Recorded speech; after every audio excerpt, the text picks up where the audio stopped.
Hey folks, this is Kalani. The release date for the War Within expansion was just revealed, and it's coming a lot sooner than most folks are expecting. We also have some massive dungeon changes coming, which affect how you will progress through the different difficulties. Certain difficulties will not be available right away, and some dungeons won't be available depending on the difficulty you want to complete. There are also 4 new Mythic Plus affixes being introduced, a lot of affixes are being cut out, and the dev team's general design process for affixes has changed quite considerably. We'll also see dungeon and raid testing start up this week, so there's a lot to talk about. Now before we jump in, be sure to hit up that like button and subscribe so you never miss another video. Let's kick things off with that release date. The War Within will launch on August 26th, which is much earlier than a lot of folks are expecting. That gives us just over 2 months to get the rest of the beta testing out of the way, polish up all of the various new systems and features, and make sure everything is shipshape and ready to launch.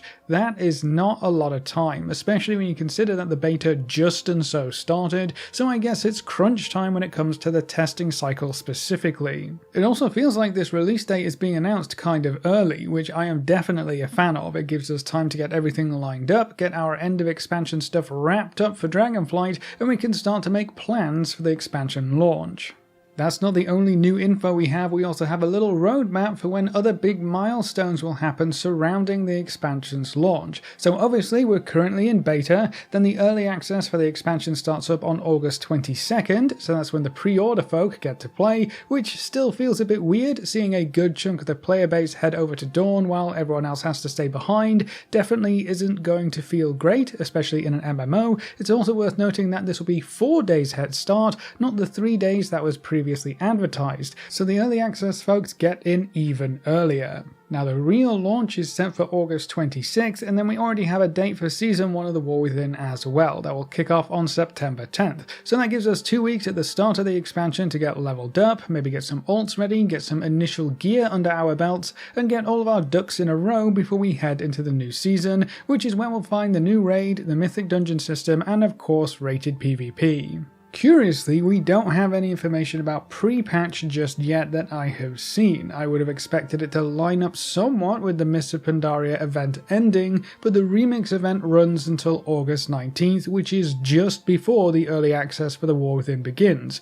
So if you can't transfer these characters over to retail before the event ends, you won't actually get to play any of them for the vast majority of the Prepatch event. You'll only get maybe 2 to 3 days, assuming that you're going into early access, and that's also assuming the whole process of turning the time-running characters into standard characters goes smoothly. Typically, the pre-patch would run for 2 to 6 weeks, depending on how large the events are going to be. 4 weeks has been a good middle ground for most pre-patches, so that's going to be a pretty safe bet. That would mean that pre-patch is just over a month away though, so that's going to arrive before you know it. So we will very quickly be moving into pre-patch and the next expansion. 2 months is not a long time at all, that's definitely going to fly by, so I guess the big question is, will the expansion be ready in time? Beta testing only just started and there are some big changes still happening every week. For example, there are some huge changes coming to the dungeon system. There are 4 new affixes for the Mythic Plus Keystone pool, a lot of affixes were removed, and we have a clearer picture of which difficulties will become available and when. So we know that the huge Season 4 dungeon changes will be carried forward into the War Within. Normal dungeons will remain more or less unchanged, and the 8 War Within dungeons will always be available on normal difficulty. But Heroic mode got bumped up quite a bit. It remains queuable content, but it's difficulty and rewards were increased. The new part here is that heroic dungeons will be tied to the seasonal rotation, so you may only be able to queue into the currently active seasonal dungeons instead of the 8 War Within dungeons. That's an interesting change and could help you better prepare for Mythic and Mythic Plus versions of those same dungeons. But this could mean that we'll have to wait to play half of the War Within dungeons on heroic difficulty until a future season where they'll be in a seasonal rotation. Now, the post specifically mentions that Mythic dungeons will not be available until Season 1 begins, but Heroic didn't have that same disclaimer. That might mean that we can complete Heroic dungeons before Season 1 starts, even though we have previously seen information that hints towards the Heroic dungeon queue not being available before the start of Season 1. So we're going to have to wait and see how that ends up working exactly. The other important change here is that Mythic dungeons will be changing from a weekly lockout to a daily lockout, which is a massive shift in how much gear will be available from Mythic dungeons early on. You'll be able to run Mythic dungeons 7 times more often. That will give everyone more opportunities to gear up and get the pieces of gear that they want from Mythic dungeons without having to step up into the Mythic Plus Keystone system. And we also have confirmation of the Season 1 dungeon pool. These dungeons were previously data mined, but I think this is the first official post, if I remember correctly. So we'll be delving into the Stone Vault, the Dawnbreaker, the City of Echoes, and the City of Threads. Those are the 4 War Within dungeons that we start with in the first season. Those will be joined by the Grim Battle, the Necrotic Wake, the Mist of Tierna Scythe, and the Siege of Borealis. Some interesting picks in there from some expansions that weren't too long ago, but it's a decent lineup nonetheless. If you didn't play throughout Dragonflight, this is exactly how the first season went there, where we don't actually get all 8 new dungeons in the first season of the expansion. So we'll get 4 of them now, and then probably the other 4 will be seen in Season 2. Now, I will be very interested to see how covenants and special items and abilities work in some of those dungeons, because not everyone is going to have played through Shadowlands and either have a covenant unlocked and selected, or understand how those effects actually work. As for the Mythic Plus system, we are going to see 4 new affixes. All of these affixes will be in the +4 affix bucket, so you'll see them when your keystone gets to +4 or above, and they are designed a little differently when compared to other affixes. The dev team want them to be more passive effects, so they don't contribute to additional cognitive load on players during trash combat, and they want them to provide an advantage to different damage profiles each week, and change up how you might approach them in terms of talents, gearing options, and consumables. They are definitely interesting, so let's quickly go through them. Reckless causes non-boss enemies without mana to ignore 20% of armor with their attacks, but their armor is also reduced by 30% and they take 10% increased arcane damage. So they will deal more damage, especially to your tanks, but they take more physical damage specifically due to that lower armor and arcane damage as well. Thorned causes non-boss enemies without mana to inflict damage to their attackers when attacked, so a basic Thorns effect, and they also take 10% increased holy and shadow damage. A Thorns effect could be interesting. I guess it would depend on how it is handled and how much damage it does. If you reflect damage based upon damage dealt, that's going to be very tedious and very unfun. You wouldn't ever really be able to use big bursty cooldowns because you would just die to your own reflect damage, but if it's a small amount of steady damage, then that just kind of gives your healers more stress to worry about. The increased holy and shadow damage is a bit odd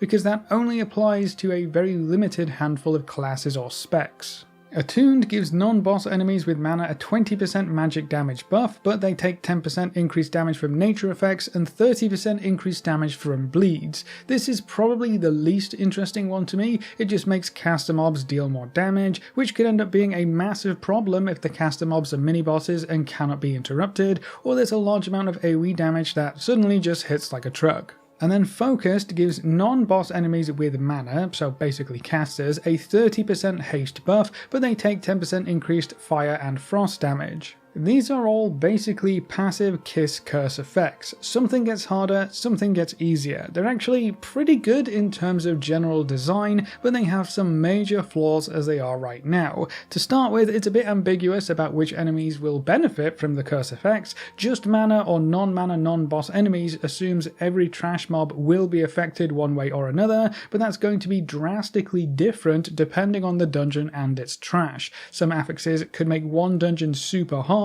while it barely changes another one, so there's some potential for large swings in difficulty here week to week. But while everyone will have to deal with the curse effect, only a handful of classes or specs will benefit from the kiss effect for any given week. Increased nature damage or bleed damage is quite niche, increased holy damage or shadow damage, or increased frost damage or fire damage. It's all very specific. The intent here is apparently to give different classes or specs a boost as the weeks and affixes change, so everyone gets a time to shine. But I think this creates two problems by itself. The buffs aren't equally representative, so some classes or specs will benefit more, and I don't think you could really balance this in its current state. Some classes or specs actually benefit from every single buff thanks to chaos damage. Chaos damage can be comprised of up to 7 different schools of magic, so demon hunters or warlocks could double dip into some of these buffs and benefit from almost every week, while other classes only get 1 week to shine, and even then it might not be a good damage profile for that class. And then for any week with a given buff, classes or specs that do benefit will likely be favoured, potentially causing even more flavour of the month and meta chasing problems. Imagine getting denied from keys during a week because you don't deal bleed damage. Sure, maybe some specs or classes can spec or talent differently to get some extra bleed damage, but if those talents aren't optimal or well balanced or play in a way that you enjoy, that's not going to feel great either. I think affixes like this could work, but I would change both the curse and kiss effects to just be more general. Like for the haste one, increase the haste of all trash mobs, sure, but also increase the haste of players by the same amount. Everyone benefits, it makes things a bit different, and could make for a more enjoyable dungeon experience. I hope these affixes see some iteration before the expansion goes live, because there is a lot of potential to tap into here. This first round of options just don't seem to be that great. Now, in addition to those affixes, a lot of other ones have been removed. Afflicted, Incorporeal, Entangling, Storming and Volcanic were all tossed out, so we won't see any of those at all during Season 1 of The War Within. And then to line up with the 4 affixes in the +4 bucket, the +7 affix bucket was cut down to just 4 affixes as well, so we'll have Raging, Bolstering, Bursting and Sanguine, which are arguably the least light affixes out of the entire roster. So we'll only have 4 different affixes in each pool or bucket. The new affixes are kinda weird, and the +7 affixes are the ones that people hate. That is not a great setup as we head into the new expansion. The good news here is that there is still time to provide feedback on this stuff, so we'll see how testing goes and hope the dev team has enough time to actually respond to the community reception. Dungeon testing will start up this week on Thursday, June 13th, and it will be available until Tuesday, so it's really only open for the weekend at this point, which again isn't super ideal. I know that they've liked doing these short windows of testing time for Dungeons and Mythic Plus in previous alpha and beta builds, and even in PTRs throughout Dragonflight, but the short windows do make it hard to get a good idea of how everything works together. Usually, the testing also allows you to craft a keystone however you want, including adding whatever affixes you want to test and setting the keystone level. But oddly enough, this also allowed you to test a keystone with 0 affixes, which a lot of folks like to do just so they can see how the dungeon plays and works without needing to worry about actual affixes getting in the way. It seems like that might change for this test. The blue post also says that the affixes will rotate daily to expedite their testing, so I guess each of the new affixes will have 1 day of testing before moving on to the next. There is a note that we will be able to customize keystones somewhat down at the bottom, so here's hoping you cannot remove the affixes this time to ensure that they actually get some testing, so proper feedback can be provided and evaluated.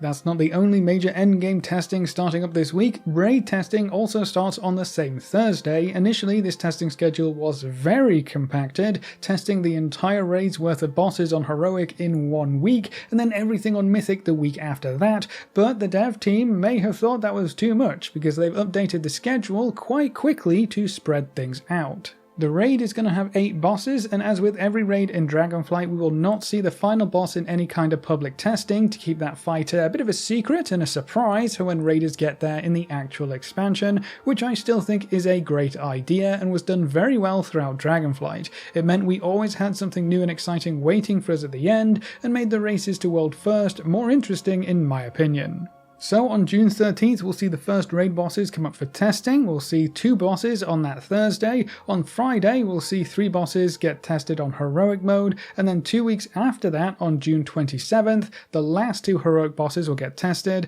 And on the Friday after, the first 3 Mythic bosses will get tested. And then the raid will open up for normal testing across that weekend. There's another 2-week gap until July 10th, which is a Wednesday, where 2 more Mythic bosses get tested. And the last 2 Mythic bosses are on that Thursday. Thursday, and then both Raid Finder wings open up for testing on that Friday. So that's a lot more spread out than it initially was, which should hopefully mean better quality testing overall. As always, this schedule will be subject to change depending on whether or not the bosses are ready to test and how the beta is behaving in that particular week. So if you're interested in raid testing, keep your eyes peeled for scheduled updates. But that's when the War Within expansion is scheduled to release, when the early access will start up, when we can expect pre-patch and some new testing opportunities coming soon. Do you think the expansion will be ready in August? What are you most worried about, and how do you feel about only having 2 months of testing before this ship sets sail? Leave all your thoughts in the comment section below. A big thank you to all of our supporters over on Patreon and to all of our members here on YouTube. You can see the names floating by on screen. If you're interested in supporting the channel, you can find links in the description or click the join button just below this video. If you enjoyed the video or found it useful in any way, make sure to subscribe and ring that notification bell so you're always kept up to date. Thanks for watching, folks, good luck and have fun, and as always I will see you next time.